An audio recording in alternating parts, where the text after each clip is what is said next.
I was preparing my famous apple pie in the kitchen when my phone buzzed, a voice message from my son Michael. I smiled, thinking he was calling to ask about Sunday dinner as usual. I pressed play while my hands were covered in flour, and what I heard made my blood freeze in my veins. Mom won't last much longer. That useless old woman is getting weaker every day, and when she's gone, all her money will be ours. Sarah already talked to the lawyer about the will. We just need to be patient a little longer. The phone slipped from my hands and crashed onto the marble countertop. The sound echoed through the empty house like a gunshot. I stood there, paralyzed, flour-covered hands trembling, as those words echoed in my mind like a curse. Useless old woman. My own son. The child I had carried for 9 months, raised with love, put through college, helped buy his first house. Can you imagine discovering that your own child sees you as nothing more than an obstacle between him and your money? What would you do if the person you love most in the world was literally waiting for your death? I remained silent in that kitchen, but I already knew that within 24 hours, my response would forever change the fate of my family. Because Michael had no idea who he was dealing with. He had forgotten one crucial detail about his mother. I wasn't just any useless old woman. I was Margaret Elizabeth Morrison, 68 years old, and I had survived things that would have destroyed weaker people. For 35 years, I was a corporate lawyer specializing in inheritance disputes. I had seen families destroy each other over money. I had watched children betray parents, siblings fight like enemies, and spouses plot against each other. I thought I had seen the worst of human nature in conference rooms and courtrooms. I never imagined I would find it in my own home. My husband Robert died 3 years ago, leaving me with a fortune that included real estate investments, stock portfolios, and the law firm we built together. I had been generous with Michael and his wife Sarah. I paid for their children's private school, helped with the mortgage on their dream house, and even funded Michael's failed restaurant venture without ever asking for the money back. But apparently, my generosity was seen as weakness. My love was interpreted as naivety. And my age was viewed as an expiration date. As I stood in that kitchen, listening to the silence that followed the audio, something inside me shifted. The loving, trusting mother died in that moment. What emerged was the lawyer who had never lost a case involving family inheritance disputes. The woman who had spent decades studying exactly this type of betrayal. I picked up my phone from the counter, my hands no longer trembling. I scrolled through my contacts, until I found a name I hadn't called in 2 years. Detective James Wilson, retired, now working as a private investigator. James owed me several favors from the times I had helped him with legal cases during his police career. "Margaret, what a surprise to hear from you," his familiar voice answered on the second ring. "James, I need your services. It's a family matter, and it's urgent. When do we start?" "Now." I hung up and looked around my kitchen. The same kitchen where I had celebrated Michael's birthdays, where I had comforted him during his divorce from his first wife, where I had welcomed Sarah into our family with open arms. How naive I had been, how blind. But blindness, I was about to discover, could be cured. And once my vision cleared, the view would be devastating for those who had underestimated me. The apple pie went into the oven as planned. After all, I still had a role to play. The role of the useless old woman who was completely unaware of the conspiracy brewing around her. Let them think I was fragile, dependent, and oblivious. Let them believe their plan was working perfectly. What they didn't know was that Margaret Morrison had just declared war, and in 3 decades of legal battles, I had never lost a war worth fighting. The timer on the oven rang. 55 minutes for the pie to be ready. I smiled for the first time since hearing that audio. 55 minutes was also exactly the time James needed to get to my house. The game was about to begin. James Wilson arrived exactly 55 minutes later, just as I was pulling the golden apple pie from the oven. From the outside, anyone watching would see a typical scene. An elderly woman receiving a visit from an old friend, the house filled with the warm aroma of home baking. The perfect camouflage. "Margaret, you look well," James said as I served him coffee in my finest china. Even in crisis, certain standards must be maintained. "Appearances can be deceiving, James. Play this audio." I handed him my phone. As Michael's words filled my living room again, I watched James's expression change from curiosity to disgust, then to professional determination. 30 years as a detective had taught him to recognize the worst in people, but even he seemed shocked by the casual cruelty in my son's voice. "How long has this been going on?" he asked, setting down his cup with more force than necessary. "I don't know. That's what we need to find out." I sat across from him, my hands folded with the same composure I had used in hundreds of client meetings. "James, I need to know everything. Who else is involved? How long they've been planning this? What exactly they intend to do? And most importantly, what they've already done. Margaret, are you sure you want to go down this road? Sometimes ignorance is a blessing." I looked at him with the same steely gaze that had intimidated opposing lawyers for decades. "James, someone is plotting my death while eating at my table and accepting my money." Ignorance stopped being a blessing the moment I heard that audio. He nodded slowly. "What do you need from me?" "Complete surveillance on Michael and Sarah. Phone records, financial movements, meetings, conversations. I want to know who they talk to, where they go, and what they're planning." I paused, feeling the weight of what I was about to say. "And James, I need you to investigate whether they're actively trying to accelerate my departure." The words hung in the air like a death sentence. James's face darkened. "You think they might be trying to poison you?" "I think I've been feeling unusually tired lately. I think my blood pressure medication seems less effective. And I think it's suspicious that Sarah insists on organizing all my pills every week." I stood up and walked to the kitchen, returning with a small pill box. "I want you to have these analyzed. All of them." James took the pill box, handling it like evidence at a crime scene. "Margaret, if they're doing what I think they might be doing, this is attempted murder. Then we need proof before it becomes successful murder."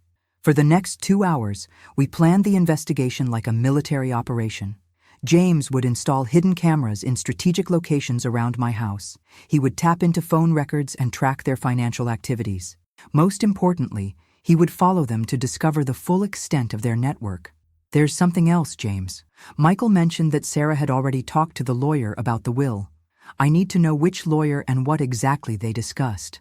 "That might be tricky. Attorney-client privilege. Not if they're conspiring to commit fraud or murder. Besides, I have contacts in every law firm in this city. Someone will talk." As James prepared to leave, he turned to me with genuine concern in his eyes. "Margaret, you need to be very careful. If they suspect you know something, they won't suspect anything. As of tomorrow, I'm going to become exactly what they think I am, a frail, trusting old woman who's getting weaker by the day." After James left, I sat alone in my living room, surrounded by family photos that now looked like evidence of a massive deception. Michael's wedding photos, pictures of my grandchildren, family vacations where everyone smiled for the camera while plotting my demise behind my back. But as I looked at those photos, I noticed something else. In every single one, I was the one organizing, paying, planning. I was the one who made everything possible. The family vacations, the celebrations, the life they all enjoyed. It all came from my work, my money, my efforts. They had forgotten a fundamental truth. The person who builds the empire knows all its secrets. The person who accumulates the wealth knows exactly how to protect it. And the person who spent decades dealing with family betrayals in court knows precisely how to expose them. My phone buzzed. A text message from Sarah. "Hi, Mom. How are you feeling today? Remember to take your evening medication. We love you." I stared at that message for a long time. The same Sarah who was discussing my will with lawyers was asking about my medication. The same Sarah who called me Mom was probably counting the days until my funeral. I typed back, "Thank you, dear. I took all my pills as usual. Feeling a bit tired, but that's normal at my age, right? Love you too." The response came immediately. "Yes, completely normal. Rest well. Tomorrow, I'll bring you that herbal tea I mentioned. It will help with your energy." Herbal tea. How convenient. How thoughtful. How potentially lethal. I turned off my phone and walked to my bedroom. Tomorrow would begin the most important performance of my life.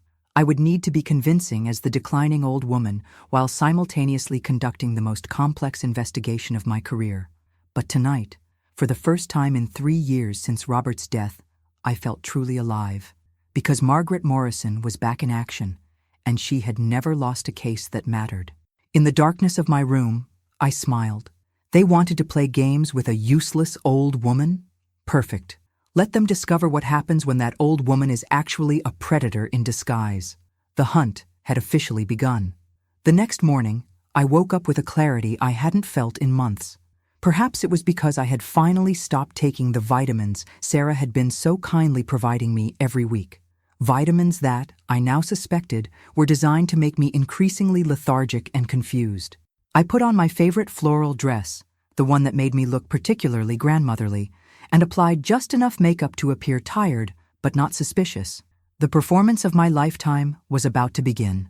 Sarah arrived at 10 o'clock sharp, carrying a thermos of herbal tea and wearing that concerned smile I now recognized as pure theater.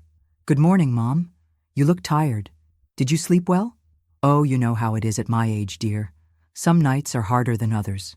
I accepted the tea with trembling hands, a tremor I exaggerated just enough to be believable.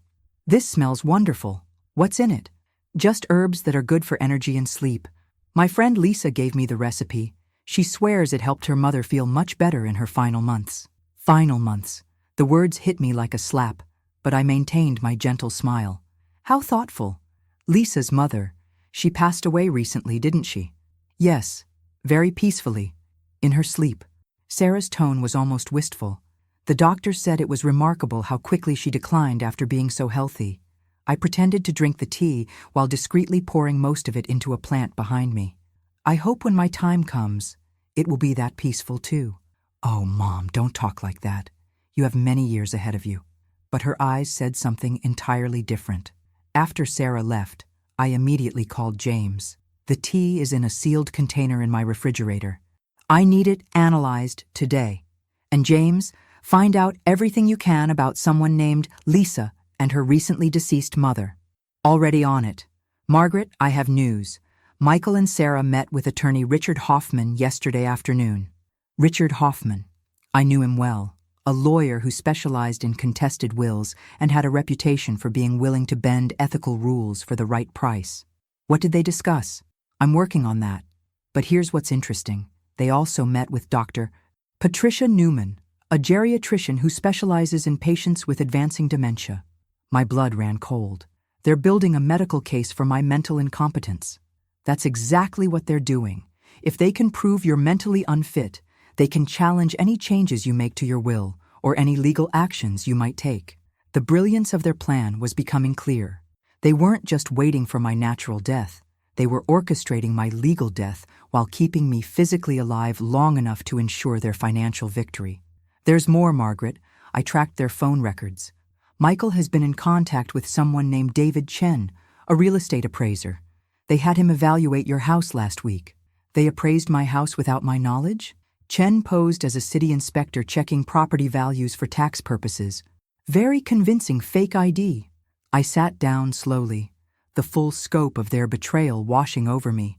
They hadn't just written me off as dead, they had already started dividing my estate. "James, I need you to do something for me. Contact my old friend, Judge Patricia Williams. Tell her I need to see her privately, and it's urgent." The Judge Williams who handled the Morrison versus Morrison inheritance case 5 years ago? The same one. She owes me a favor, and more importantly, she understands exactly how these family conspiracies work. 2 hours later, I was sitting in Judge Williams' private office, sharing everything I had discovered. "Margaret, this is one of the most sophisticated inheritance scams I've seen. They're attacking you on multiple fronts: medical, legal, and financial. Patricia, I need to know my options. If they succeed in having me declared mentally incompetent, all your assets would be placed under conservatorship, likely with Michael as the conservator. He would have complete control over your finances, medical decisions, and living arrangements." The room seemed to spin around me. Complete control. They could literally control every aspect of my life while slowly killing me, and it would all be perfectly legal. "But," Judge Williams continued, "there are ways to protect yourself. We need to act quickly and strategically."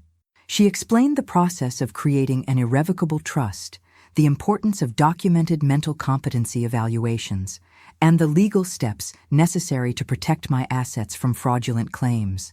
Most importantly, Margaret, we need to gather enough evidence to expose their conspiracy before they can complete their plan.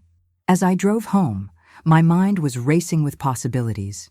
I now understood the full scope of their betrayal, but I also understood something they had overlooked. I wasn't just any victim of elder abuse. I was a lawyer who had spent 35 years studying exactly these types of cases. That evening, Michael called. "Hi, Mom.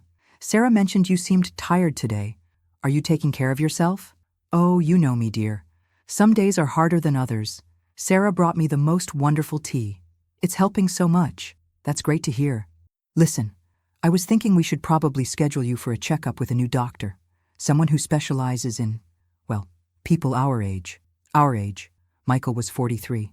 "A new doctor? But I like Dr. Peterson." "I know, Mom, but Dr. Peterson is getting old too. This new doctor, Dr. Newman, she's much more up-to-date on treatments for elderly patients." Dr. Newman, the same geriatrician who specialized in dementia cases. "Well, if you think it's best, dear." "I do. I'll set up the appointment for next week."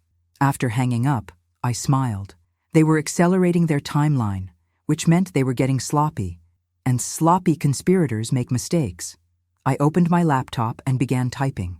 It was time to create some insurance policies of my own, legal documents they knew nothing about, financial arrangements that would surprise them, and most importantly, evidence that would destroy them if anything happened to me. Margaret Morrison was done being a victim. The counterattack was about to begin, and unlike my son and his wife, I actually knew how to win these kinds of wars. The appointment with Dr. Newman was scheduled for the following Thursday at 2 o'clock. Michael insisted on driving me, of course. Such a caring son, making sure his frail mother didn't get lost or confused on the way to what would essentially be my mental execution. "Are you nervous about seeing a new doctor, Mom?" he asked as we sat in the waiting room. His concern sounded so genuine that for a moment I almost forgot he was orchestrating my destruction. "A little, dear, but I trust your judgment." I clutched my purse closer, inside which I carried a small recording device James had given me. "You only want what's best for me." Dr. Newman was a sharp-looking woman in her 50s, with calculating eyes that reminded me of the opposing lawyers I used to face in court.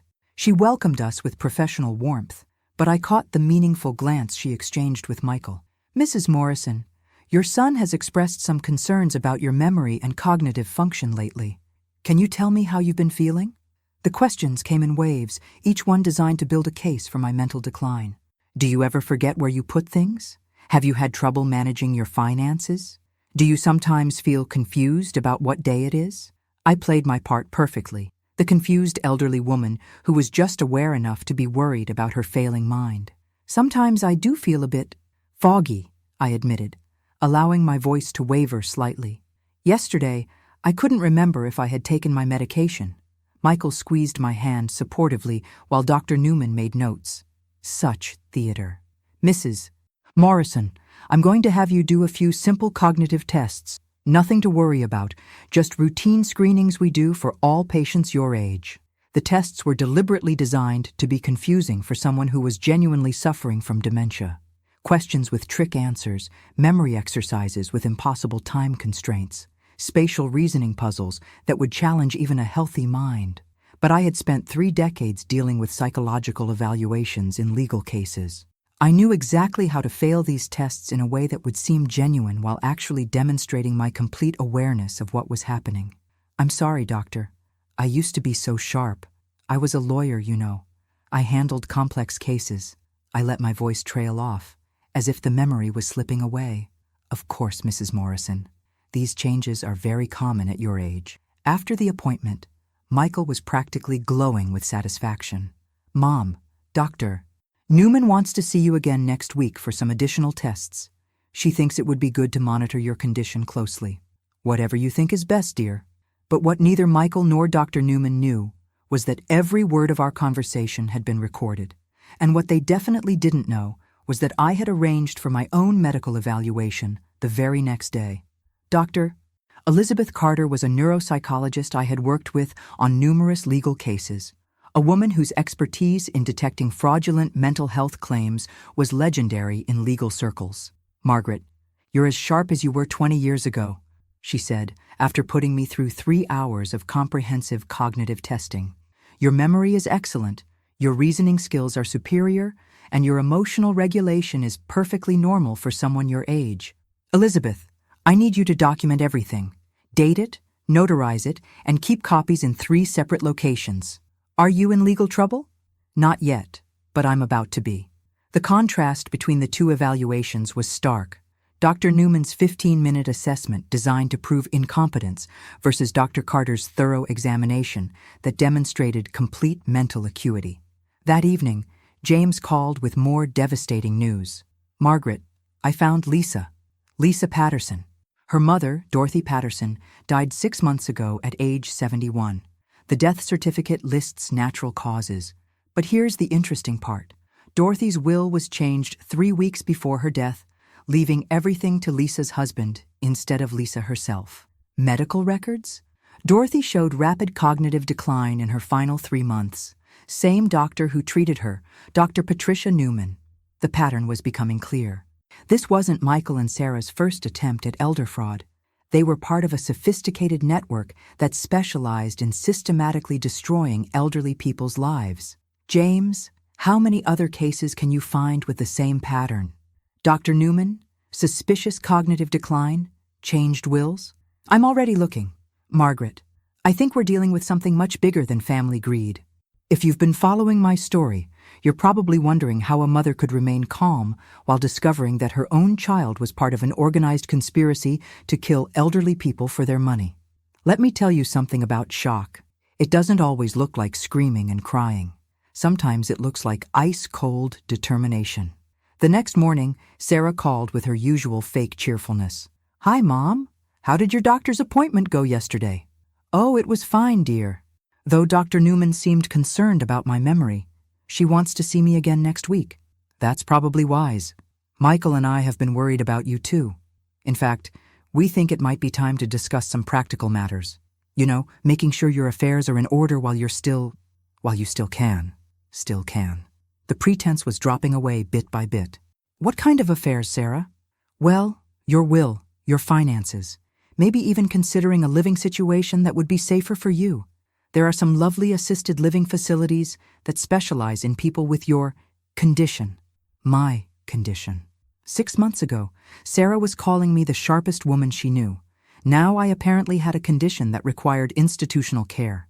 I suppose you're right. It's probably time to update my will. Exactly. Michael and I would be happy to help you with that. We could meet with a lawyer together. Maybe someone Dr. Newman recommends? Of course. Complete the circle. Dr. Newman to declare me incompetent, her recommended lawyer to rewrite my will, and then the assisted living facility where I would quietly decline until I died, leaving my entire estate to the people who murdered me. That sounds very thoughtful, Sarah. Let me think about it. After hanging up, I sat in my kitchen, the same kitchen where this nightmare had started with Michael's accidentally sent audio message. But now, instead of feeling devastated, I felt energized, because Margaret Morrison had just realized something important. They needed me to cooperate with my own destruction. They needed me to appear willing and competent enough to change my will, but incompetent enough to make foolish decisions. It was a delicate balance they had to maintain. And delicate balances, in my experience, were very easy to disrupt. I picked up my phone and called Judge Williams. Patricia, it's time to set the trap. Judge Williams and I met at her private club, a discreet location where retired legal professionals often gathered to discuss sensitive matters. The mahogany-paneled library provided the perfect backdrop for planning what would become the most important legal strategy of my career. Margaret, James Wilson brought me the preliminary investigation results this morning. What we're looking at goes far beyond simple inheritance fraud. She spread several folders across the antique oak table between us. Each folder contained the story of an elderly victim, and each story followed the same horrifying pattern. Dorothy Patterson, 71, Robert Steinberg, 68, Maria Santos, 73, Harold Chen, 69. Patricia opened each file methodically. All declared mentally incompetent by Dr. Newman within months of their deaths. All had their wills changed in the final weeks of their lives. All died of natural causes while under the care of family members or caregivers connected to this network. My hands trembled as I reviewed the documents, not from fear, but from rage. How many victims are we talking about? James has identified 12 cases in the past 2 years. The total stolen assets amount to over $15 million. $15 million. 12 elderly people systematically murdered for their money while their families watched and participated. Patricia, who else is involved besides Dr. Newman? Attorney Richard Hoffman handles the legal documents. There's a network of caregivers who administer the final treatments. And here's the most disturbing part. Several assisted living facilities are part of the operation. They provide the perfect cover for the final stages. She handed me a photograph of an elegant building with manicured gardens. Sunset Manor Assisted Living. 7 of our victims spent their final weeks there. What about the police? Surely someone has noticed the pattern. That's the brilliance of their operation, Margaret. The deaths are spaced out across different jurisdictions. The paperwork all looks legitimate, and the victims' families are either complicit or convinced their elderly relatives died naturally of old age complications. I studied the files more carefully, my legal mind analyzing the sophistication of the conspiracy. They're not just stealing money, Patricia. They're perfecting a system for legal murder. Exactly. And your son and daughter-in-law aren't masterminds, they're customers. They pay the network a percentage of the inheritance in exchange for a guaranteed outcome. The revelation hit me like a physical blow. My own child had hired professional killers to murder me. How do we stop them? We need evidence that will stand up in court. Recorded conversations admitting to the conspiracy. Financial records showing the payments. Medical evidence proving the victims were poisoned. And most importantly, we need to catch them in the act. Patricia leaned forward, her expression grave. Margaret, what I'm about to suggest is extremely dangerous. We need you to continue playing the role of the declining victim while we gather evidence. But if they suspect you know what's happening, they'll accelerate the timeline and kill me immediately. Yes, I sat back in my chair, processing the magnitude of what we were discussing. At 68 years old, I was volunteering to be bait in a trap designed to catch serial killers who specialized in murdering people exactly like me. Patricia, in your professional opinion, how long do I have before they move to the final stage? Based on the pattern with other victims, I'd estimate 4 to 6 weeks. They need time to establish your mental incompetence, change your will, and then arrange your natural death. 4 to 6 weeks to dismantle a murder network while pretending to be their next victim. Then we'd better work fast. That afternoon, James arrived at my house with equipment that would have impressed a FBI surveillance team. Hidden cameras, recording devices, and most importantly, a medical alert system that would immediately notify law enforcement if my vital signs indicated poisoning. Margaret, I've also arranged for Dr. Carter to monitor your health daily. Any sign that they're escalating to lethal substances, and we extract you immediately. What about the other evidence we need? I have an undercover investigator ready to apply for a job at Sunset Manor. Another operative will attempt to get hired as a caregiver in Dr. Newman's network. We're going to document everything. The phone rang as James was testing the recording equipment. Michael's name appeared on the screen. Hi, dear. How are you feeling today? A bit confused, actually. I went to the grocery store this morning and couldn't remember what I needed to buy. It was embarrassing. Oh, Mom, that happens to everyone. Don't worry about it. His voice was warm with false comfort. Listen, Sarah and I have been talking, and we think it would be good for you to meet with that lawyer I mentioned, just to make sure your legal affairs are properly organized. Which lawyer, dear? Richard Hoffman. He specializes in estate planning for elderly clients. Very understanding and patient. Patient.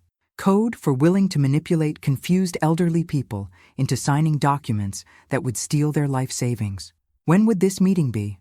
How about next week? I could drive you there, help explain things if you get confused. That's very thoughtful of you, Michael. After hanging up, I looked at James. They're moving faster than expected. Which means we are too. Margaret, I have news about the tea Sarah's been bringing you. He handed me a laboratory report. My hands shook as I read the analysis. Low doses of diphenhydramine and lorazepam, I read aloud, designed to cause drowsiness, confusion, and memory problems. She's been drugging you for months, Margaret. Not enough to kill you, but enough to make you appear mentally declined. The systematic nature of their betrayal was breathtaking. While I had been grieving my husband's death and trying to rebuild my life, they had been slowly poisoning me and documenting my supposed mental deterioration. James, what happens when they realize the drugs aren't working fast enough? They escalate to more lethal substances. Based on the autopsy reports from other victims, the final cocktail includes digitalis, which causes heart failure, and a paralytic agent that prevents the victim from calling for help. I sat down heavily, the full horror of their plan finally sinking in. They weren't just planning to steal my money. They were planning to trap me in my own body while my heart stopped, unable to scream, unable to fight, unable to do anything but die slowly while they watched. But Margaret Morrison had survived 35 years in courtrooms filled with people who wanted to destroy her. She had faced down corporate executives, corrupt politicians, and sociopathic criminals. She was not going to be murdered by her own son. James, contact everyone on our team. Tell them the timeline has accelerated. What are you planning, Margaret? I'm planning to give Michael and Sarah exactly what they want. A confused, helpless old woman who's ready to sign away her life. I smiled, and for the first time since this nightmare began, it was a genuine smile. They want to play games with a predator disguised as prey? Perfect. Let them find out what happens when the prey reveals its teeth. The real game was about to begin. The meeting with attorney Richard Hoffman was scheduled for Tuesday morning at his downtown office. Michael insisted on accompanying me, of course. Such a devoted son, ensuring his confused mother didn't make any mistakes during such important legal proceedings. But what Michael didn't know was that I had spent the weekend preparing for the performance of my lifetime. "Are you nervous about today, Mom?" he asked as we rode the elevator to Hoffman's office. His concern was so convincing that I almost admired his acting skills. "A little, dear. Legal matters always made me nervous even when I was practicing law." I clutched my purse with trembling hands. Inside was the most sophisticated recording device James could acquire. "I'm so grateful you're here to help me understand everything." The elevator opened to reveal a corridor lined with impressive law offices. Hoffman's suite was at the end, with polished brass nameplate that read, "Richard Hoffman, Estate Planning Attorney." Even his office was designed to inspire trust from vulnerable elderly clients. Hoffman himself was a man in his early 50s, with silver hair and the kind of reassuring smile that had probably convinced dozens of confused seniors to sign away their life savings. "Mrs. Morrison, such a pleasure to meet you. Your son has told me so much about you." I'm sure he had. "Mr. Hoffman, I appreciate you taking the time to see me. Michael says you specialize in helping people my age organize their affairs." "Absolutely. Estate planning is crucial at your stage of life, especially when there are concerns about future cognitive changes." Future cognitive changes. How delicately he phrased my planned mental deterioration. "Now, Mrs. Morrison, let's review your current will. I understand it was drafted several years ago?" "Yes, my husband Robert and I created it together. But that was before his death, and things are different now." Hoffman opened a file that somehow already contained copies of my existing legal documents. "I see here that your estate is quite substantial. Property values, investment portfolios, life insurance policies. Very impressive." Michael beamed with pride, as if he had personally accumulated the wealth he was planning to steal. "The current will leaves everything to Michael as your sole heir, with provisions for your grandchildren's education. Very traditional, very sensible." Hoffman made notes as he spoke. "However, given some of the concerns Dr. Newman has raised about your cognitive function, we might want to consider some modifications." Dr. Newman. Of course, she had already been in contact with Hoffman about my case. "What kind of modifications?" "Well, we could establish a more detailed distribution plan, perhaps set up some trusts to ensure your grandchildren are properly provided for. And given your current health situation, we might want to consider appointing Michael as executor with broader powers to manage your affairs if you become unable to do so yourself." Broader powers. Complete control over my finances while I was still alive. "That sounds very responsible," I said, allowing a slight tremor in my voice.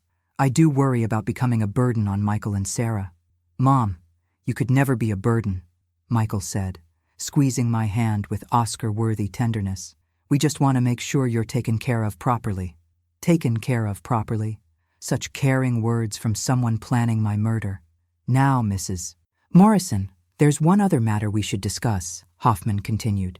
Given Dr. Newman's evaluation, we might want to consider your living arrangements. Michael mentioned that you've been having some difficulties managing your household independently. It has been challenging since Robert died. The house is so large, and sometimes I do feel a bit lost. There are some excellent facilities that specialize in providing support for people in your situation. Places where you could maintain your independence while having professional care available when needed. Sunset Manor. He was leading me toward Sunset Manor without actually naming it. What kind of facilities? Assisted living communities, beautiful places really, like luxury hotels, but with medical staff available. Many of our clients find them quite comfortable for their golden years. Final years. He had almost said final years. That does sound appealing. I hate being alone in that big house. Wonderful. I can arrange for you to tour some facilities next week. In the meantime, let's get started on updating your will and establishing those broader powers for Michael. For the next hour, I played the role of the confused but cooperative elderly woman, asking simple questions and expressing gratitude for their guidance while they systematically stripped away my legal protections. Hoffman prepared documents that would give Michael power of attorney over my finances, medical decisions, and living arrangements. The new will included provisions that would make it nearly impossible for anyone to challenge the distributions after my death.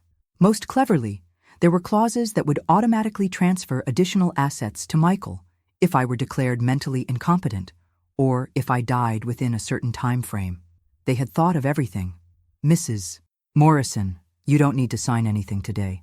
Take these documents home, review them at your own pace. We'll schedule another meeting next week to finalize everything. You're so patient with me, Mr. Hoffman. I feel terrible that my mind isn't as sharp as it used to be. Please don't apologize.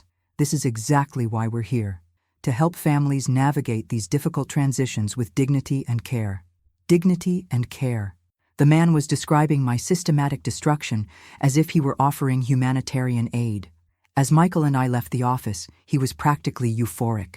Mom, I'm so proud of how you handled that. I know it was confusing, but Mr. Hoffman really knows what he's doing. He seems very knowledgeable, and you were right about needing to organize these things while I still can. Exactly. And Mom, about those assisted living places he mentioned. Sarah and I looked at a few, and there's one called Sunset Manor that's absolutely beautiful.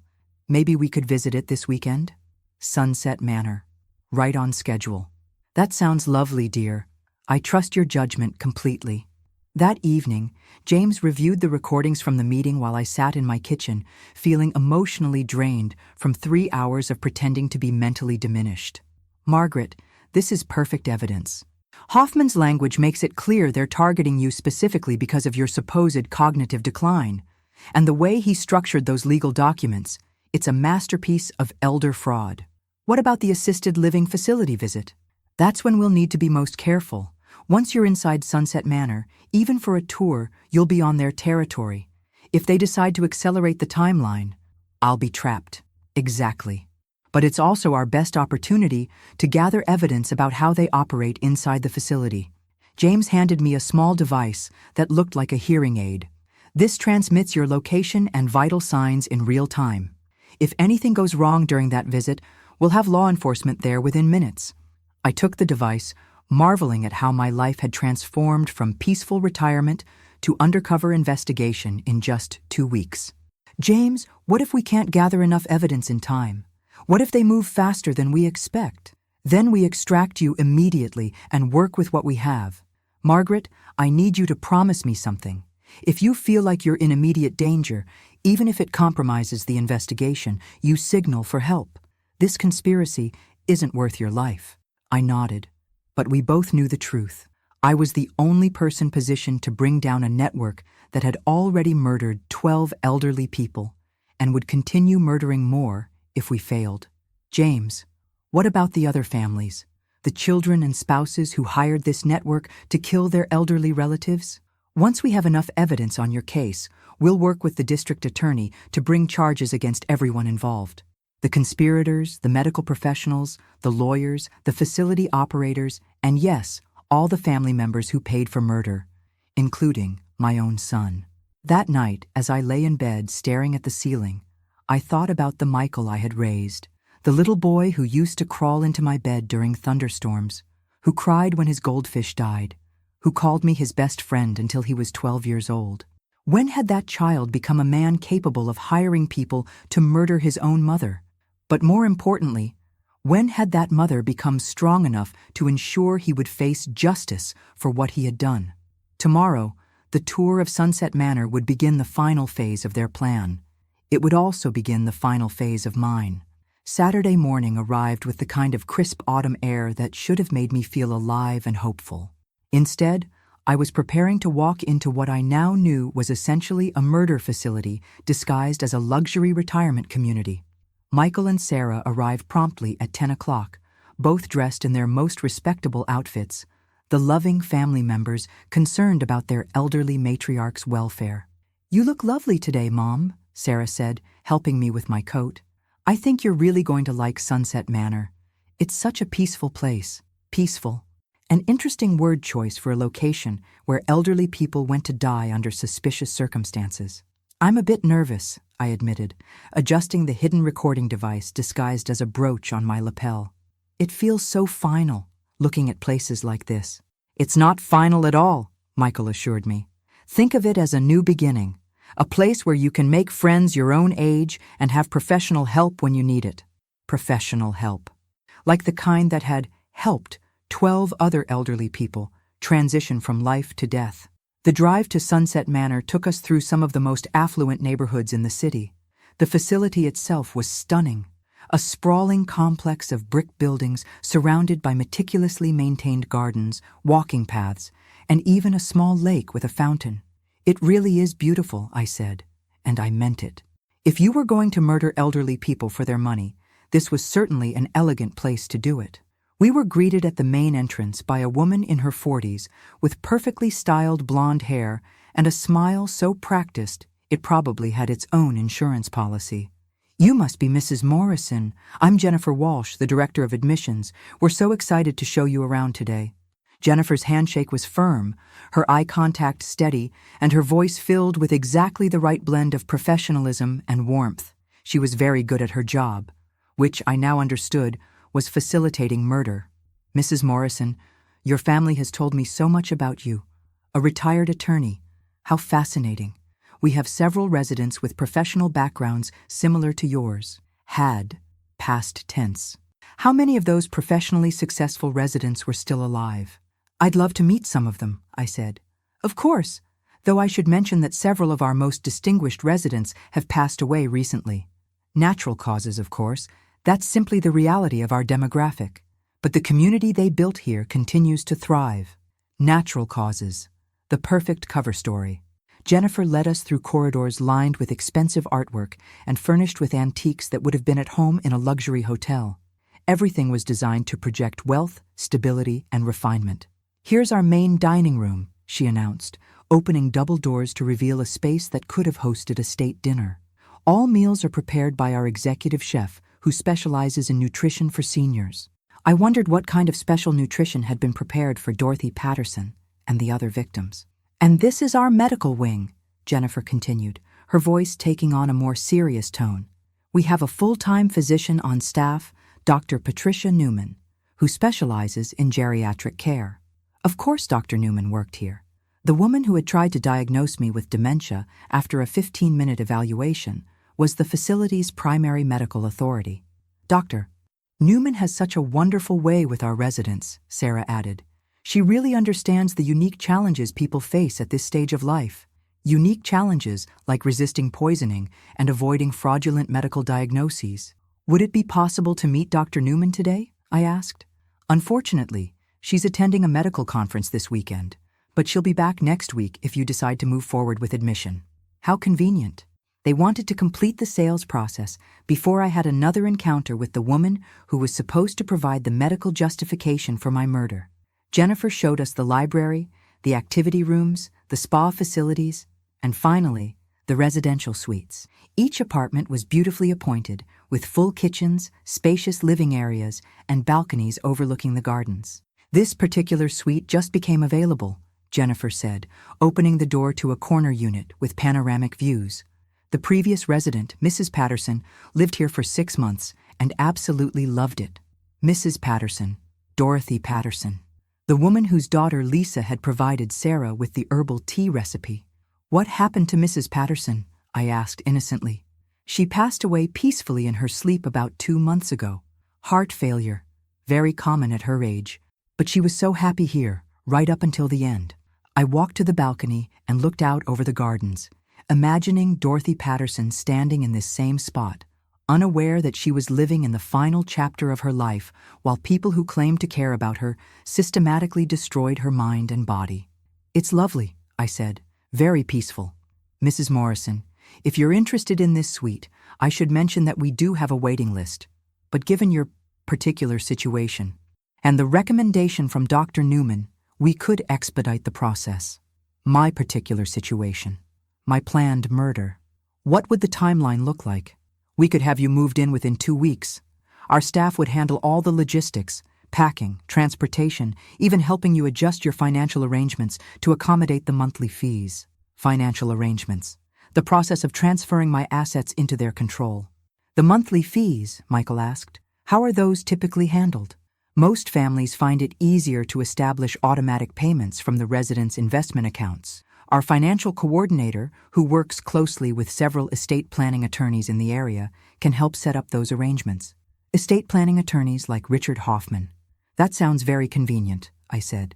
As we concluded the tour, Jennifer handed me a beautifully designed brochure and an admission packet. Mrs. Morrison, I hope you'll seriously consider joining our community. Based on what your family has told me about your recent challenges, I think you would find Sunset Manor to be exactly what you need. Recent challenges. They were already incorporating the narrative of my mental decline into their sales pitch. Thank you so much for your time, Jennifer. This has been very informative. During the drive home, Michael and Sarah couldn't contain their enthusiasm. Mom, what did you think? Wasn't it perfect? It was beautiful. Much nicer than I expected. And Jennifer seems so caring, Sarah added. You could tell she really wants what's best for her residents. What's best for her residents? Like peaceful deaths that generate large inheritances for their families. I'm definitely interested, I said. Should I start the application process? Absolutely, Michael practically shouted. I'll call Jennifer tomorrow and get everything started. That evening, James reviewed the recordings from our visit while I sat in my living room, emotionally exhausted from pretending to be eager for my own imprisonment. Margaret, this is incredible evidence. The way Jennifer talked about expediting your admission, the connections to Dr. Newman and the estate planning attorneys, it's a completely integrated operation. What about the other residents?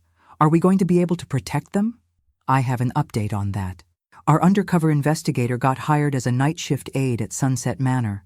She starts tomorrow. What has she learned so far?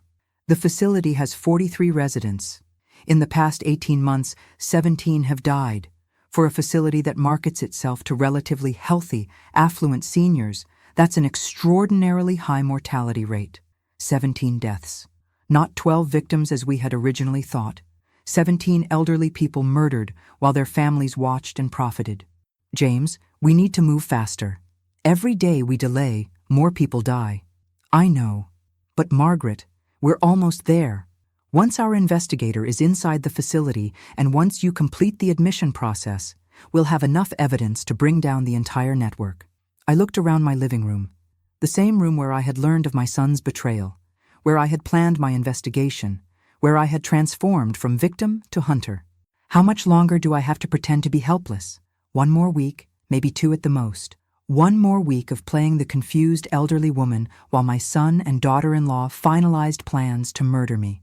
1 more week of pretending I didn't know they were counting the days until my death. But also 1 more week until Margaret Morrison revealed exactly what happened when someone underestimated a woman who had spent 35 years destroying people who thought they were smarter than her. The trap was set. The evidence was mounting. And justice was finally within reach. All I had to do was survive long enough to spring it. Monday morning brought a phone call that would have terrified most 68-year-old women. For me, it was the sound of my trap clicking into place. Mrs. Morrison, This is Jennifer Walsh from Sunset Manor. I have wonderful news. We've expedited your application, and we can offer you the Patterson Suite immediately. How wonderful, Jennifer. That's much faster than I expected. Well, your family emphasized how urgent your situation has become, and Dr. Newman's evaluation certainly supports the need for immediate placement in a supervised environment. Supervised environment. Prison would have been more honest terminology. What would be the next steps? We'll need to complete your medical records transfer, finalize the financial arrangements, and schedule your move-in date. Could you come in tomorrow afternoon to sign the admission documents? Of course. Should Michael and Sarah come with me? That would be very helpful. Estate transitions can be complex, and having family support makes the process much smoother. Estate transitions. They weren't even pretending anymore that this was anything other than preparation for my death. After hanging up, I immediately called James. They're accelerating everything. I'm signing admission papers tomorrow afternoon. Margaret, once you sign those documents, you'll legally be committed to living at Sunset Manor. They'll have complete control over your environment, your medical care, and your daily activities. How long do other victims typically survive once they're admitted? Based on our research, the average is 6 to 8 weeks, just long enough to establish a pattern of declining health and complete the legal transfers. 6 to 8 weeks.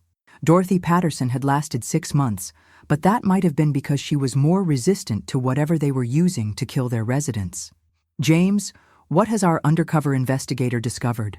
Her name is Detective Lisa Chen, and she's been working the night shift for 3 days. Margaret, what she's found is horrifying. James opened a file filled with photographs and handwritten notes.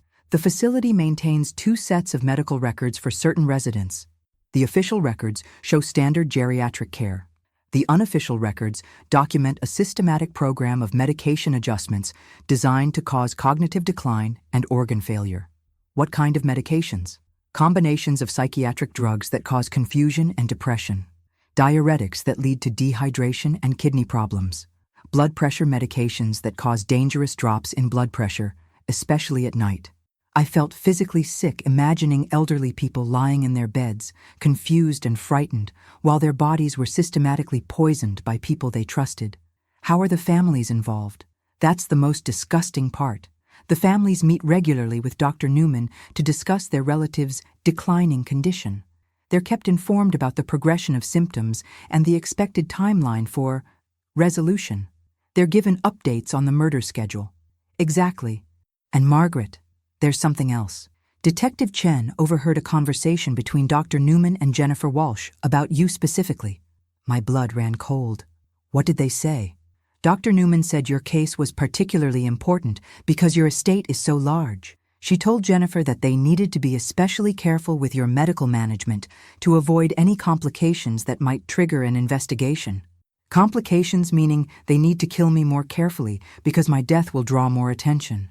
Yes, but it also means they're being more cautious, which gives us more time to gather evidence. That afternoon, Michael called to confirm our appointment at Sunset Manor. Mom, I'm so excited about tomorrow. This is really the beginning of a new chapter for you. I hope so, dear. I have to admit, I'm a little nervous about such a big change. That's completely natural. But Sarah and I will visit you every day until you're settled in. You won't be alone. They would visit me every day to monitor my decline and ensure the poisoning was progressing on schedule. Michael, I've been thinking about my finances. Once I move to Sunset Manor, I won't need to manage my investments anymore. Maybe it would be simpler if you handled everything. There was a pause on the other end of the line. The pause of someone trying to contain their excitement. Mom, are you sure? That's a big responsibility. You're my son. I trust you completely. Well, if that's what you want, we can discuss it with Mr. Hoffman when we update your will. Actually, I was thinking we could handle it tomorrow when we sign the admission papers. Jennifer mentioned they have financial coordinators who can help with these transitions. That's a great idea, Mom. Very efficient. Very efficient. Complete financial control and admission to the murder facility all in one convenient appointment. That evening, I had dinner with Judge Williams at her home. Possibly my last meal as a free woman. Margaret, I have to ask you one more time. Are you absolutely certain you want to go through with this? Once you're inside that facility, our ability to protect you will be severely limited. Patricia, in 35 years of practicing law, did you ever have a case where the only way to get justice was to put yourself at risk? Several times. Did you ever refuse to take that risk when innocent people's lives were at stake? No. Then you understand why I have to do this. Patricia nodded slowly. Just promise me you'll signal for help the moment you feel like you're in immediate danger. The evidence we have now might be enough to bring some charges. Some charges against some people, but not enough to destroy the entire network and prevent future murders. Margaret, what if they kill you before we can gather enough evidence? I looked at my oldest friend, the woman who had stood by my side through countless legal battles and personal crises. Patricia, 12 elderly people are already dead. 17 if we count the Sunset Manor victims. How many more will die if we don't stop this network completely? But if I die, you'll have everything you need to ensure my son and everyone involved in this conspiracy spends the rest of their lives in prison. My death won't be in vain. It will be the final piece of evidence that destroys them all. We sat in silence for a moment, both understanding the gravity of what I was about to do. There's something else, Patricia. If something happens to me, I want you to know that these past few weeks have been the most alive I've felt since Robert died. For 3 years, I've been drifting through my days, feeling useless and forgotten. This investigation, this fight for justice, it's reminded me who Margaret Morrison really is. A woman who never backs down from a fight, especially when the fight matters this much. The next morning, I dressed carefully in my most conservative outfit, the costume of a confused elderly woman who was grateful for her family's guidance. I looked in the mirror one final time as a free person and made a silent promise to all the victims who had died before me. I would not let their deaths be meaningless. Today, Margaret Morrison was going to prison, but she was going as a hunter, not as prey. The signing ceremony at Sunset Manor felt like attending my own funeral while still alive. Michael and Sarah flanked me on either side as Jennifer Walsh spread document after document across the polished conference table, each one stripping away another layer of my autonomy and independence. Mrs. Morrison, this first document gives Sunset Manor medical power of attorney during your residence here. It ensures that Dr. Newman can make any necessary healthcare decisions if you become unable to do so yourself. If I became unable, not if, when. This seems very comprehensive, I said, allowing my voice to waver slightly as I pretended to read the dense legal language. I'm afraid some of this is over my head. That's exactly why we're here, Mom, Michael said, his hand resting protectively on my shoulder. Don't worry about understanding every detail. Just know that everything is designed to take care of you. Take care of me. The same phrase Dorothy Patterson's family had probably used when they signed identical documents. Now, this financial power of attorney allows our business office to coordinate with your son regarding the monthly fees and any additional expenses, Jennifer continued. It simply streamlines the payment process. I signed each document with trembling hands, playing my role perfectly while the hidden recording device captured every word of their systematic legal theft. Excellent. Now, Mrs. Morrison, our financial coordinator, David Chen, would like to discuss optimizing your investment portfolio for your new living situation. David Chen. The same David Chen who had posed as a city inspector to appraise my house without my knowledge. Mr. Chen specializes in helping our residents restructure their assets to maximize the benefits of assisted living, Jennifer explained, as a thin man in an expensive suit joined our meeting. Mrs. Morrison, congratulations on making such a wise decision about your future care, Chen said, spreading financial documents across the table. I've reviewed your portfolio, and I believe we can make some adjustments that will significantly improve your monthly cash flow. The adjustments involved transferring most of my liquid assets into accounts that Michael would control, ostensibly to pay for my care at Sunset Manor. In reality, they were positioning my money for quick access once I was dead. These changes will take effect immediately, Chen explained. We find it's easier for families when the financial transition happens quickly rather than drawing out the process. Quickly, before anyone could examine the transactions too closely or before I could change my mind. This all sounds very sensible, I said.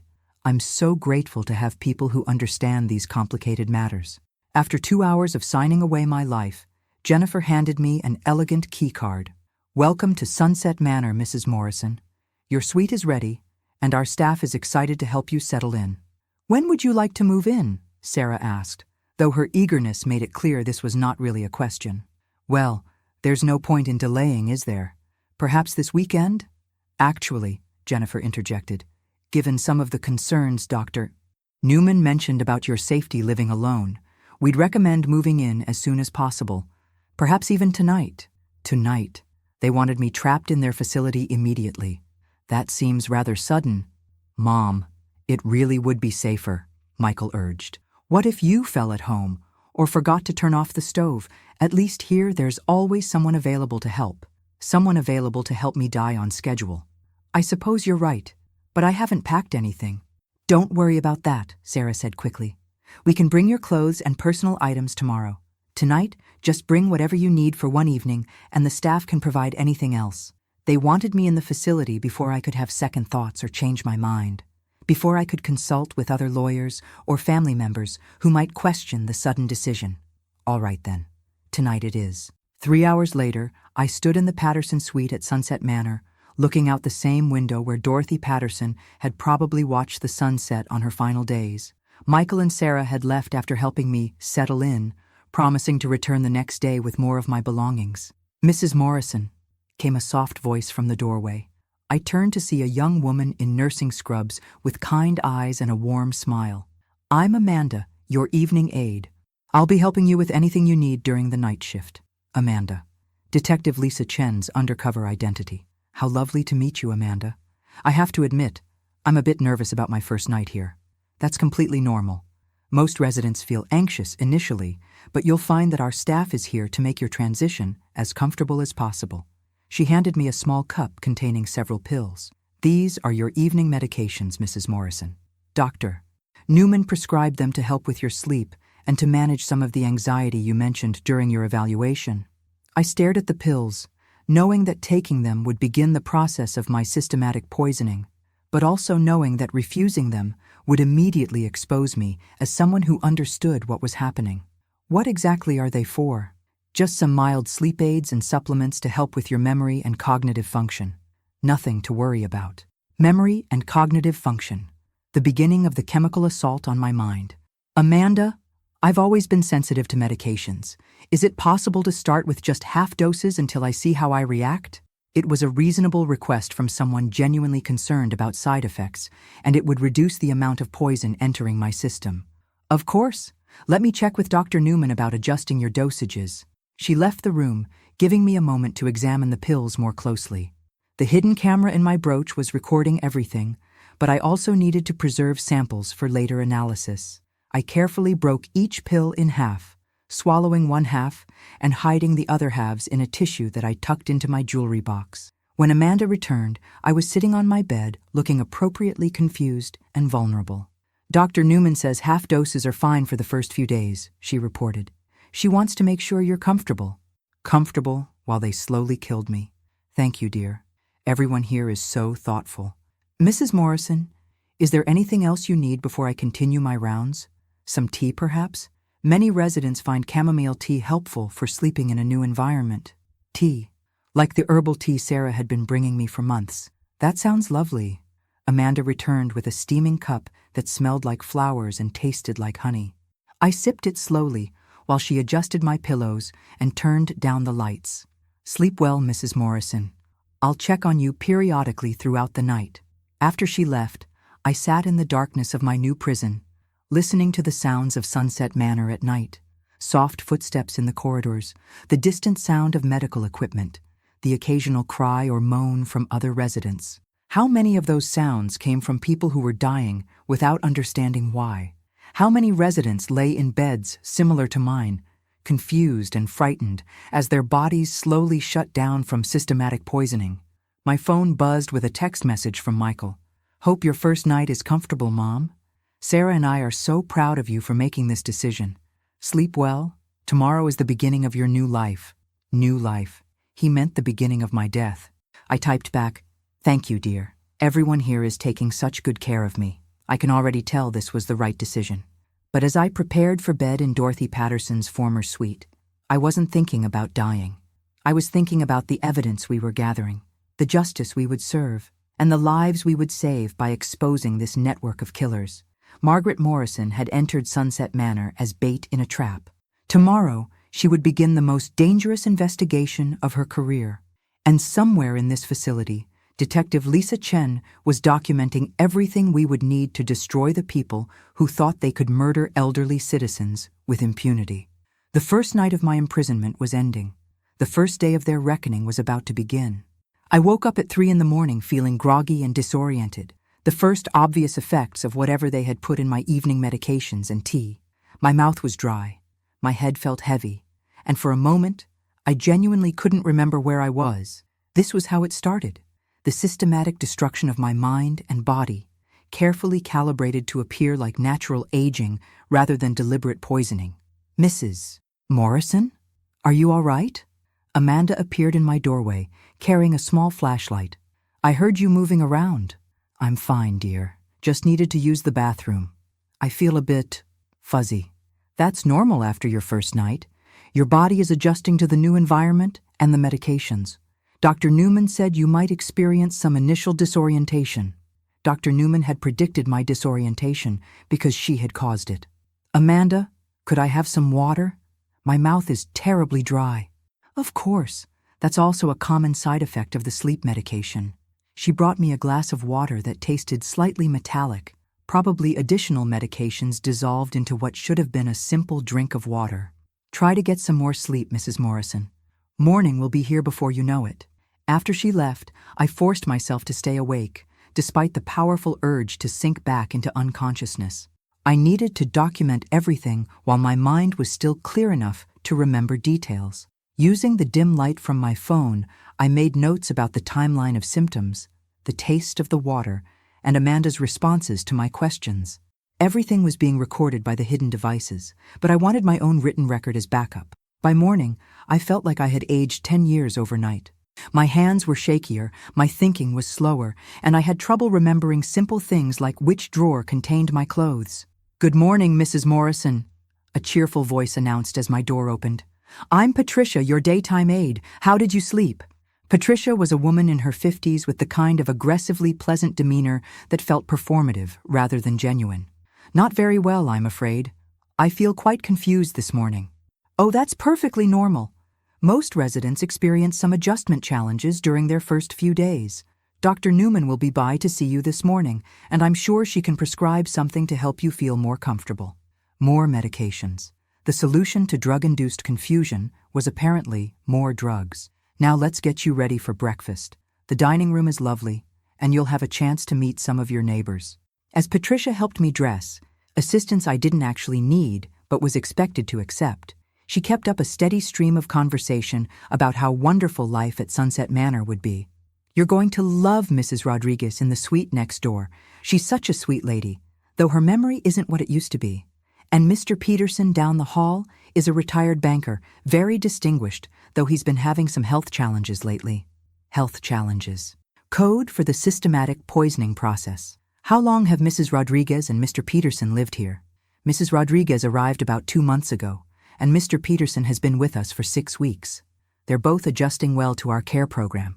6 weeks. According to James's research, that put Mr. Peterson right at the average survival time for Sunset Manor residents. The dining room was elegant, with round tables covered in white linens and fresh flowers. About 20 residents sat scattered throughout the space, most of them looking confused, tired, or both. The atmosphere was more like a hospital ward than a luxury retirement community. "Mrs. Morrison, I'd like you to meet Mrs. Rodriguez," Patricia said, guiding me to a table where an elderly Latina woman sat staring vacantly at her untouched breakfast. "Hello, Mrs. Rodriguez. I'm Margaret Morrison. I just moved in yesterday." Mrs. Rodriguez looked at me with unfocused eyes. "Yesterday? I thought yesterday was... When was yesterday?" "Today is Tuesday, Mrs. Rodriguez," Patricia said with exaggerated patience. "You remember Tuesday, don't you?" "Tuesday. Yes. Tuesday is when my daughter visits." "Is she coming today?" "Your daughter visits on weekends, remember?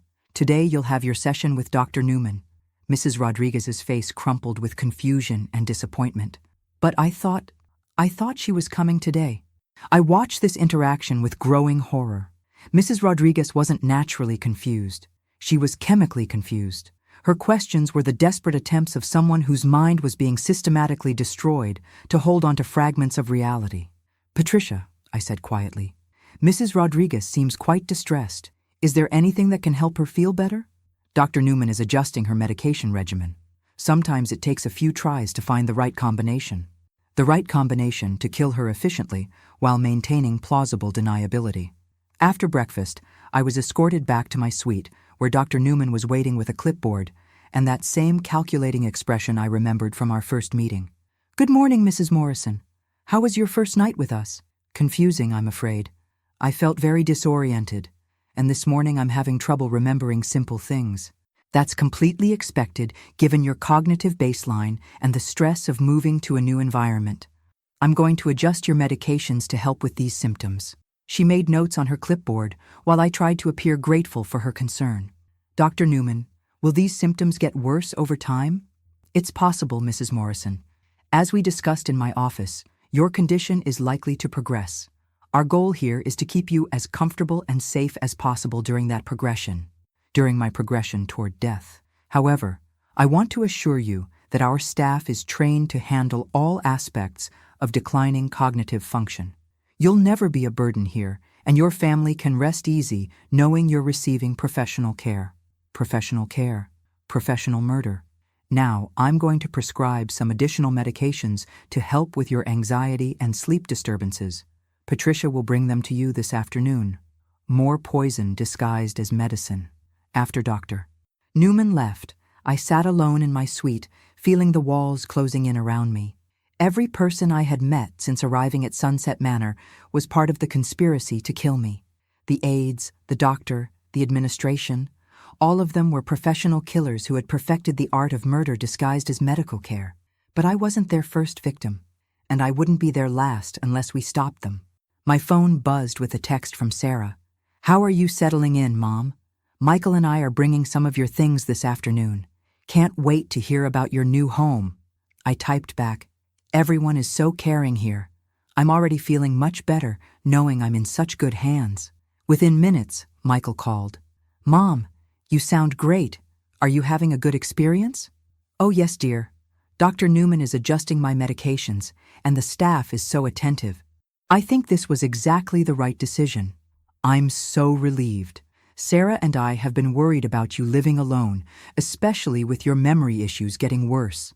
My memory issues that hadn't existed until I started drinking Sarah's herbal tea and taking the medications they were pushing on me. "Michael, I want you to know how grateful I am. You and Sarah have taken such good care of me during this difficult transition. Mom, you don't need to thank us. We're family. The people who were supposed to love and protect me were the ones orchestrating my murder." That afternoon, as I waited for Michael and Sarah's visit, I realized something that should have terrified me. I was genuinely starting to feel confused and disoriented. The medications were working faster than I had expected. If you've been following my story, you might be wondering how I was maintaining my determination while my own mind was being chemically altered. The answer is simple: rage. Pure, focused rage at the people who thought they could destroy me. Margaret Morrison had survived 35 years of legal warfare by never underestimating her opponents and never giving up when the stakes were high. The stakes had never been higher, and I was about to show Michael, Sarah, and their network of killers what happened when they underestimated a woman who had never lost a fight that mattered. By the end of my first week at Sunset Manor, I was genuinely struggling to maintain my mental clarity. The combination of medications, drugged water, and whatever they were putting in the food was creating a fog in my mind that required enormous effort to penetrate. But that fog also provided the perfect cover for what I was about to do. "Mrs. Morrison, you have visitors," Patricia announced, escorting Michael and Sarah into my suite. They were both carrying flowers and wearing expressions of concern that would have been touching if I didn't know they were monitoring my decline like scientists observing a laboratory experiment. "Mom, you look tired," Sarah said, settling into the chair beside my bed. "How are you feeling?" "Confused," I admitted, which was entirely true. Sometimes I can't remember what day it is, or why I'm here. Michael and Sarah exchanged a glance, the kind of look that passed between conspirators when their plan was proceeding perfectly. That's completely normal, Mom. Dr. Newman explained that your condition would probably progress more quickly once you were receiving proper medical care. Proper medical care. Their euphemism for systematic poisoning.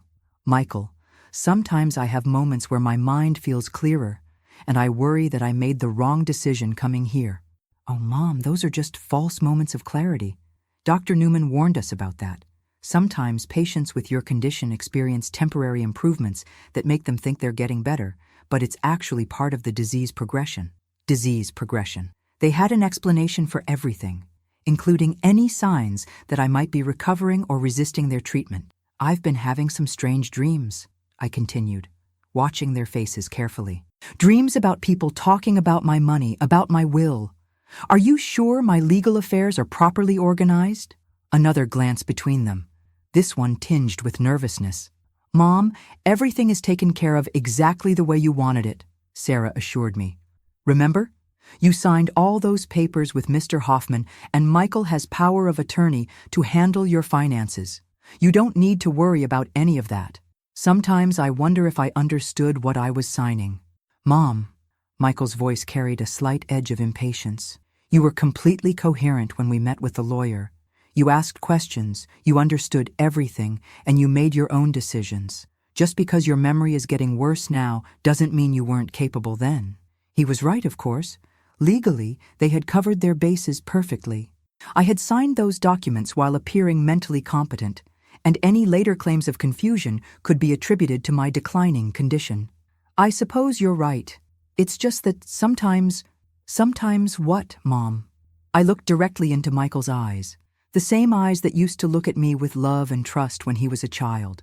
Sometimes I remember things, like a voice message about a useless old woman who would be gone soon, and how her money would belong to someone else. The color drained from Michael's face. Sarah's hand froze halfway to her purse. Mom, what are you talking about? I remember the audio message you sent me by accident, Michael. The one where you called me a useless old woman and talked about how you were waiting for me to die so you could have my money. The silence in the room was deafening. Michael's mouth opened and closed like a fish, gasping for air. Sarah looked like she was calculating whether she could reach the door before I could stop her. Mom, you're confused. Your medications are making you imagine things that never happened. Am I imagining Richard Hoffman? Am I imagining Dr. Newman's diagnosis of dementia after a 15-minute evaluation? Am I imagining the herbal tea that made me increasingly tired and disoriented? Michael stood up abruptly, his mask of concern finally slipping away to reveal the cold calculation underneath. Mom, you're having delusions.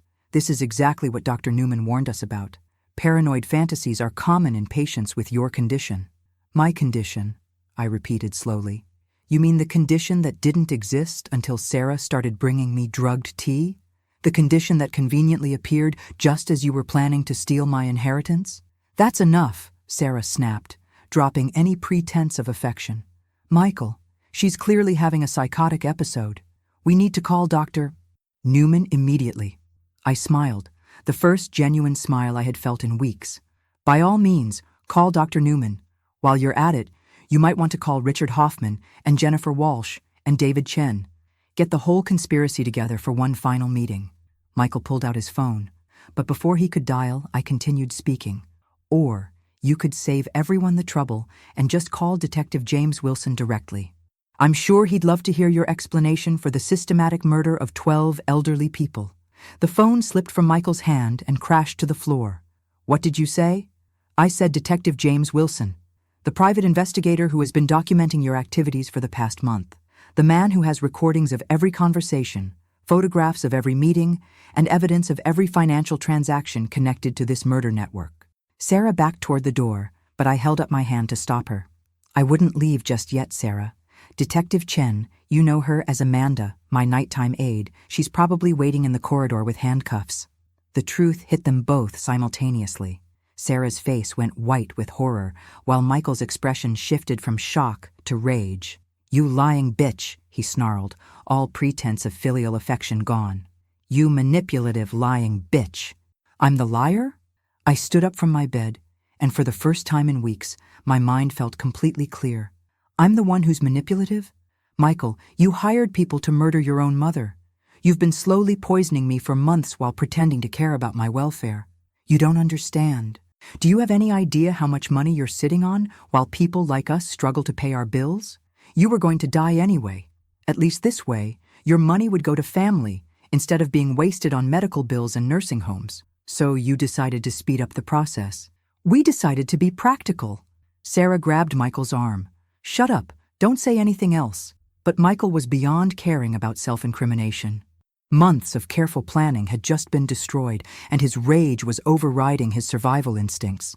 You think you're so clever, don't you? You think you've won. Even if you have evidence, even if you can prove what we did, you'll never get your old life back. Look at yourself. You can barely stand up straight. The damage is already done. He was right. The medications and drugs had taken a toll on my body that would take months to reverse, if it could be reversed at all. You're absolutely right, Michael. I will never be the same woman I was before you started trying to kill me. I walked slowly to the window, looking out at the gardens where Dorothy Patterson had probably spent her final days. But you know what I am now? I'm a woman who has enough evidence to ensure that you, Sarah, Dr. Newman, Richard Hoffman, Jennifer Walsh, David Chen, and everyone else involved in this conspiracy will spend the rest of their lives in prison. I turned back to face them. I'm a woman who documented everything, every conversation, every medication, every financial transaction, every meeting. I'm a woman who gathered enough evidence to shut down this entire murder network and save the lives of every elderly person they might target in the future. The door opened, and Detective James Wilson entered with 2 uniformed police officers. Michael Morrison and Sarah Morrison, you're under arrest for conspiracy to commit murder, elder abuse, and fraud. As the handcuffs clicked around their wrists, Michael looked at me with pure hatred. This isn't over. You'll never be able to prove murder. We were careful. Michael, I said quietly, you made one crucial mistake in this whole elaborate plan. What? You forgot that your target was a woman who spent 35 years destroying people who thought they were smarter than her. The last thing I saw before they took him away was the moment when Michael finally understood that he hadn't been hunting a helpless old woman. He had been stalked by a predator who was infinitely more dangerous than he had ever imagined. Margaret Morrison had won her final case. 6 months later, I sat in Judge Patricia Williams's courtroom watching as the final sentences were handed down in what the media had dubbed the Sunset Manor murder conspiracy. The courtroom was packed with families of victims, journalists, and law enforcement officials who had worked on what became the largest elder abuse case in the state's history. Michael Morrison, you are sentenced to life in prison without the possibility of parole for first-degree murder, conspiracy to commit murder, and elder abuse, Judge Williams announced. Her voice was steady, professional, but I caught the slight emphasis on the word life, her personal message about the gravity of his crimes. Michael stood at the defendant's table in an orange jumpsuit, looking nothing like the successful businessman who had once called me his beloved mother. When the sentence was read, he turned to look at me in the gallery. I met his gaze without flinching, without regret, without forgiveness. Some bonds, once broken by betrayal this profound, can never be repaired.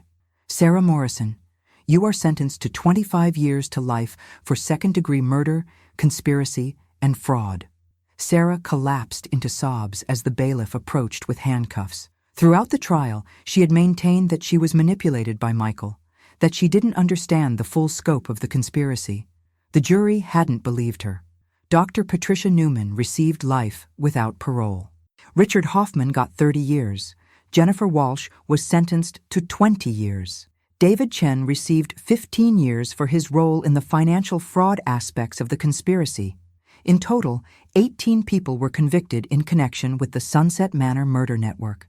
The investigation had uncovered 23 victims over a 4-year period, with stolen assets totaling over $30 million.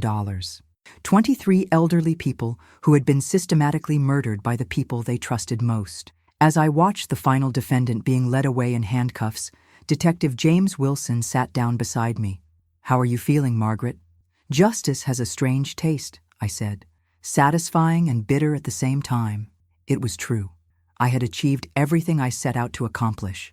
The murderers were in prison, the network was destroyed, and future victims would be protected. But the cost had been the complete destruction of my family and my health. The medications and drugs had caused permanent damage to my nervous system. I would never again have the physical stamina or mental sharpness I had possessed before this nightmare began. I walked with a cane now, and some days my memory struggled with details that would once have been effortless to recall. Michael had been right about one thing. I would never get my old life back. "Margaret, I have some news that might interest you," James continued. "The FBI is launching a national task force to investigate similar elder abuse networks in other states. They want you to consult on the project." "Consult how?" "Your experience as both a legal professional and a victim gives you a unique perspective on how these conspiracies operate. There are probably other networks like Sunset Manor operating across the country." I thought about Dorothy Patterson, Maria Santos, Harold Chen, and all the other victims whose families had watched them die while profiting from their deaths. I thought about the elderly people who might be experiencing the first signs of systematic poisoning right now, confused and frightened, unaware that their loved ones had hired professional killers. "When do we start?" James smiled. "I knew you'd say yes." 3 weeks later, I was sitting in a conference room at FBI headquarters in Washington, briefing federal investigators on the tactics used by murder networks that target elderly people. My testimony would become part of training materials used by law enforcement agencies nationwide. "The key to understanding these conspiracies," I explained to a room full of detectives and prosecutors, "is recognizing that they exploit society's assumptions about aging and death. When an elderly person dies after a period of declining health, very few people question whether that decline was natural or artificially induced." "Mrs. Morrison, what would you recommend as the most important warning signs for families to watch for?" "Sudden changes in mental clarity, especially if they coincide with pressure to update legal documents.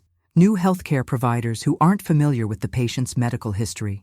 Family members who discourage the elderly person from getting second opinions or maintaining relationships outside the immediate family. What about the elderly people themselves? What can they do to protect themselves?" I thought about my own journey from victim to hunter, about the moment when I decided to fight back instead of accepting my fate. Trust their instincts. If something feels wrong, it probably is. Document everything: conversations, medications, financial transactions. And most importantly, maintain relationships with people outside their immediate family who can serve as independent observers and advocates. After the briefing, I had dinner with Judge Williams at a small restaurant near the Capitol. "Margaret, I have to ask, do you ever regret what you went through? The investigation, the risk, the permanent damage to your health?" I considered her question carefully while watching other diners around us. Families laughing together, couples holding hands, people who had never experienced the kind of betrayal that had shattered my world. "Patricia, 3 years ago when Robert died, I thought my life was essentially over. I was drifting through my days, feeling useless and forgotten. I was already dying, just more slowly than Michael and Sarah intended. And now? Now I wake up every morning knowing that my life has purpose. 23 families received justice because of what I did. Hundreds of potential future victims will be protected by the laws and procedures that resulted from our investigation." I paused, thinking about the Michael I had raised, the child who had once called me his best friend. I lost a son, but I gained something more important: the knowledge that Margaret Morrison's life mattered, that her final chapter was about protecting innocent people rather than just waiting to die. "Do you think you'll ever forgive Michael?" "Forgiveness is for people who are sorry for what they did. Michael is only sorry he got caught." We sat in comfortable silence for a moment, 2 old friends who had survived more battles than either of us had expected when we started our legal careers. "What's next for you, Margaret?" "I'm writing a book about elder abuse prevention. I'm working with the FBI on 3 additional cases in other states, and I'm establishing a foundation to provide legal support for elderly people who suspect they're being victimized by family members." "You're staying busy." "I'm staying alive. Really alive, for the first time in years." As I drove home that evening, I thought about the woman I had been 6 months ago, the grieving widow who felt useless and forgotten, who was slowly being poisoned by people she loved without even realizing it. That woman was gone forever. In her place was someone harder, wiser, and infinitely more dangerous to people who preyed on the vulnerable. Someone who had looked into the abyss of human cruelty and emerged not as a victim, but as a guardian for others who couldn't protect themselves. My phone buzzed with a text message from Detective Wilson. "Margaret, we just received a call from a 72-year-old woman in Oregon who thinks her son is trying to have her declared incompetent. She read about your case in the news. Are you available to talk with her?" I smiled as I typed back, "Send me her contact information. I'll call her tonight." Because Margaret Morrison had learned something important in the past 6 months. The best way to heal from betrayal isn't to forget about it or forgive it. The best way to heal is to ensure it never happens to anyone else. And as long as there were predators out there hunting elderly people, there would be Margaret Morrison hunting the predators. The hunt never really ends. It just finds new targets.